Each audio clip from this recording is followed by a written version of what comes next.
Est-ce que le Bitcoin a vraiment touché son top aux 82 800 $? C'est ce qu'on va essayer de répondre dans cette vidéo et on va voir est-ce que les 60 000 $ sont inévitables ou bien est-ce que le Bitcoin a encore un espoir de refaire des plus hauts. Donc c'est ce qu'on va regarder tout de suite. Donc déjà, si on regarde en LTF, pour ceux qui ont suivi, on avait ici une cause qui était en place.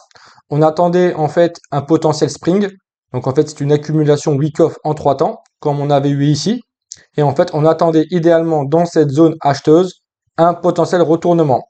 Donc là, on peut voir qu'on s'est écarté pas mal de la zone du STB. On est venu récupérer la liquidité majeure au 77 763 et on est toujours dans la zone qu'on avait identifiée comme critique.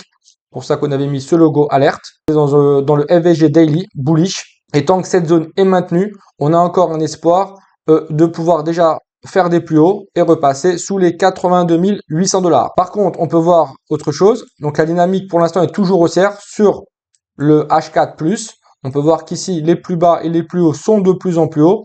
Donc je partirai du principe que tant que les 74 900 ne sont pas récupérés avec force, donc avec corps, la dynamique du Bitcoin reste haussière. On ne peut pas aujourd'hui, à ce jour, tabler à 100% que le Bitcoin ici a touché son top et que l'objectif de ce mouvement, c'est d'aller aux 60 000 $. On peut sans problème ici, tant qu'on reste dans cette zone, se retourner et par exemple repartir, faire des plus hauts. Ce qui me dérange, la première chose, c'est que tout d'abord ici, le spring c'est quand même déporté de la cause ici. Ici, on avait une cause qui était beaucoup plus propre, beaucoup plus proche. On a eu le spring, le retournement et on est parti faire des plus hauts. Donc, je suis un peu perplexe sur ce niveau. Je me dis que c'est un niveau qui peut être maintenu si les boules le maintiennent, mais qu'on peut avoir des surprises et qu'ici, on peut seulement avoir peut-être un mouvement de reprise haussière pour de la continuation. Pourquoi? Parce que si vous regardez ici en LTF, là, donc je suis sur le CME, sur le graphe futur, on peut voir qu'ici, on a laissé un gap CME, donc un déséquilibre qui n'est pas comblé. Et il est possible que tout ce mouvement soit seulement un pullback pour, par exemple, générer la fermeture du gap CME et reprendre une dynamique baissière. Avec, par exemple, la reprise de ce niveau-là et ce niveau qui est très important, ce preview weekly low au 75 100. C'est ça en fait qui me dit que potentiellement la reprise haussière peut être annulée pour le moment ou peut être repoussée. On peut partir sur quelque chose de plus grand. Rien ne nous empêche ici de traîner encore plusieurs jours, plusieurs semaines.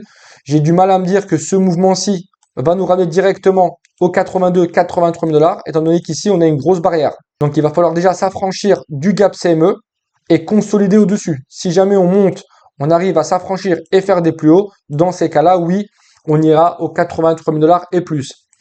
Autre chose qui me dérange, qui me dit qu'on est encore dans la possibilité de faire des plus hauts, mais de manière générale, en vision large, même si ici, partons du principe que tout ce qui se passe ici, je vais me dire que c'est du vent, étant donné que la structure, elle est ici. Donc tant qu'ici, on ne casse pas avec force, je pars du principe que tout ça, ça peut être des causes dans des causes pour prendre de la force et accumuler pour pouvoir faire des plus hauts. Mais tant qu'ici, j'ai pas de fracture avec force, dans tous les cas, je pense qu'on a des possibilités que le Bitcoin repasse sur les 83 000 $. Si on regarde en HTF maintenant, donc là, je me suis mis en graphe daily. Ce qui me dérange, donc ça, c'est la vision générale pour ceux qui ont suivi, c'est que le gap CME n'est pas totalement comblé. Donc là, je suis sur la vision large au 84 335. Et ça, pour moi, je trouve ça très bizarre, très suspect qu'on vienne. Et après, il est possible, hein. Parfois, on a des gaps comme ça qui font des rejets, certains gaps de rupture, et derrière, on a de la continuation baissière. Et que ce mouvement, en fait, valide seulement un pullback. Mais ce qui me dérange, c'est que quand même, globalement, l'objectif pour moi de cette cause est minimum d'aller déjà chercher la structure. Donc les 80 700 qu'on attendait, ça s'est fait. Et au moins, je pense, fermer le gap CME. Ce qui aurait plus de logique pour derrière créer un gros mouvement de reprise baissière. Maintenant, on ne peut pas le confirmer à 100%. On attendait déjà le retest de la zone 1. Il a été validé. Et maintenant, on est dans le test de la zone 2 idéale qu'on attendait, qui est une potentielle zone de rechargement de buy. Pourquoi? Parce que si on regarde la dernière structure, celle qui nous intéresse vraiment, donc celle-ci, on peut voir que le low est là, le high est là, même principe qu'en USDT, et qu'ici, on est entre le 61.8 et 78.6. Donc ici, c'est une zone acheteuse. On peut voir ici qu'on avait des inefficiences qu'on est venu refermer. Donc tant que cette zone est maintenue, personnellement, la suite logique en daily, c'est d'aller récupérer le plus haut. Mais ce qui pose problème, comme je vous expliquais, c'est ce gap CME ici qui peut repousser l'échéance de faire des plus hauts, voire même inverser la tendance. C'est pour ça qu'ici, on est vraiment sur une zone critique. C'est cette zone-ci pour moi qui va déterminer la suite du Bitcoin pour le mois de juin et les prochains jours déjà. Parce que si ici, on n'arrive pas à s'affranchir de cette zone et on laisse le gap CME ouvert et on continue à faire des plus bas, surtout si on casse ici avec force, alors on aura une invalidation d'une reprise haussière. Ça voudrait dire que le gap HTF ici restera ouvert pour le moment. On ira le combler plus tard et qu'il est possible qu'on ait seulement un retracement ici suite à ce breaker majeur pour par exemple refermer le gap et de la continuation baissière. Et on aura une dynamique baissière qui va s'instaurer ici avec des plus hauts, des plus bas, de plus en plus bas. Maintenant, on n'y est pas. C'est pour ça que je vous alerte dans cette vidéo. On est vraiment sur un niveau critique, crucial et qui va impacter le cours du Bitcoin pour les prochaines semaines, les prochains jours. Encore trop tôt pour le confirmer. Il faudra regarder dans quelques jours. Est-ce qu'on est venu combler le gap CME? Comment le prix s'est comporté lorsqu'on a comblé le gap CME?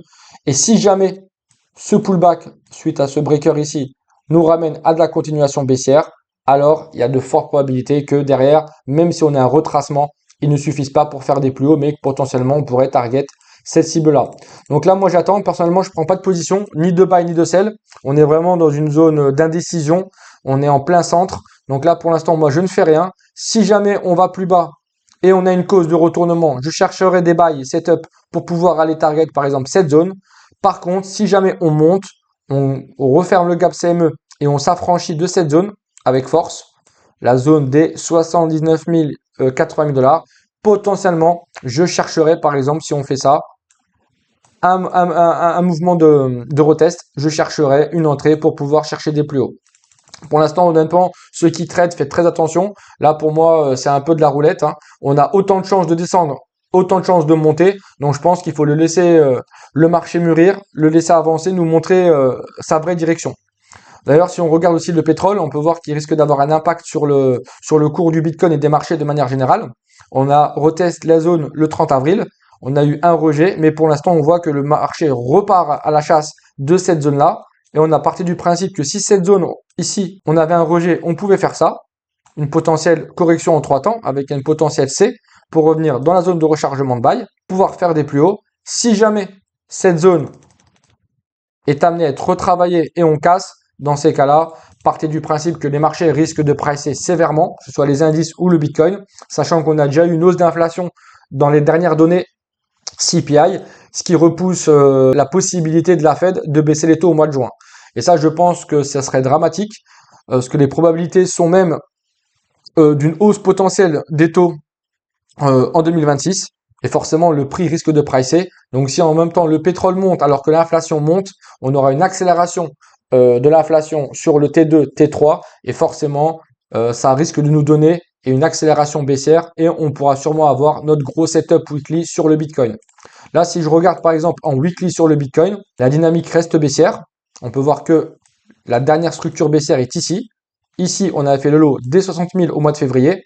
Et la zone clé, on y est vraiment dedans. Donc là, on est vraiment, que ce soit en LTF, en HTF, dans une zone majeure. Ici, dans le FVG Bearish Weekly Monthly, qui peut être une potentielle zone de top. Maintenant, c'est pas parce que cette zone est une zone de top que le top à 83 000 est fait. Rien ne nous empêche de venir travailler ici, remonter. Tant qu'on réintègre pas ici, je vous montre, avec force, la structure, pour par exemple faire un test, alors on ne peut pas encore tabler sur la prise des 60 000 $. Après, bien évidemment, on avait vu qu'on avait de gros niveaux plus bas, les 58 000, 52 000, 49 000. Personnellement, je pense qu'on ira les revisiter les prochains mois. Maintenant, c'est le marché qui va nous le dire. On n'a pas encore de confirmation à 100%. La seule chose que je peux vous confirmer à 100%, c'est que depuis le top du mois d'octobre, la dynamique reste baissière et que tant que ce mouvement ne vient pas casser ce niveau avec force, l'objectif de ce mouvement, ça sera toujours d'aller chercher les 60 000 $. C'est ce que je vous explique depuis le mois de février. C'est pas parce qu'on a eu ce mouvement que ça y est, il faut FOMO, que le BTC va retourner aux 125 000 $. On n'y est pas. Maintenant, comme expliqué plusieurs fois, ici, on est dans une grosse zone de demande dans laquelle on est resté 10 mois. Ici, ça fait déjà février, mars, avril, mai, 4 mois qu'on y est. Rien ne nous empêche de rester encore ici, mais remonter en juin, retravailler juillet et même redescendre plus tard sur le T3. Donc voilà ma vision. C'est pas un conseil en investissement, c'est surtout une alerte. que je voulais vous expliquer. C'est la vision d'Alpha Market TV. Je pense qu'ici, on va avoir nos réponses très prochainement. Ce niveau est maintenu comme ici. Dans ces cas-là, on pourra aller chercher ici et cette zone clé. Et une fois ici, on pourra savoir est-ce que reprise haussière, donc cette zone sera défendue par les boules, donc comme ici, on pourra mettre une petite flèche verte de continuation, ou bien cette zone-là va nous ramener à des plus bas. Donc voilà, c'est fini pour aujourd'hui. J'espère que vous avez aimé. N'hésitez pas à laisser des commentaires. Si jamais vous avez des questions, je pourrais vous y répondre. N'hésitez pas à liker, partager.